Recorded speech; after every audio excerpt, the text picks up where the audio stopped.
محمد عامر لاہور سے سوال کرتے ہیں کہ محترم، اگر نماز میں امام بھول جائے تو امام کو لقمہ دیا جا سکتا ہے یا نہیں دیا جا سکتا؟ اس بارے شرعی حکم کیا ہے؟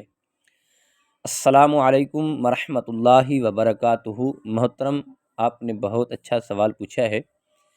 جو آپ کا سوال ہے کہ اگر امام نماز میں بھول جائے تو کیا امام کو پیچھے لقمہ دیا جا سکتا ہے؟ مثال کے طور پر فرض نماز پڑھا رہا ہے امام، اور امام بھول گیا تو کیا اس سے لقمہ دے سکتے ہیں؟ یعنی پیچھے لفظ بتا سکتے ہیں؟ امام قرات کر رہا ہے تو اس صورت میں کیا حکم ہے؟ پیارے بھائیو، جو علماء اور فقہا نے لکھا ہے کہ اگر امام قرات کر رہا ہے، امام نے اگر 3 آیاتیں پڑھ لی ہیں قرات میں، تو اگر وہ بھول گیا ہے تو وہ رکوع کر سکتا ہے، آپ اسے لقمہ نہیں دے سکتے۔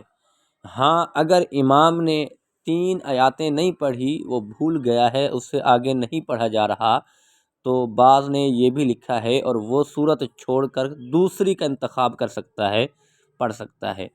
اور اب مثال کے طور پر امام نماز پڑھ رہا ہے، یعنی امام رکعت میں بھول گیا ہے، تو ہم اسے کیا لقمہ دے سکتے ہیں؟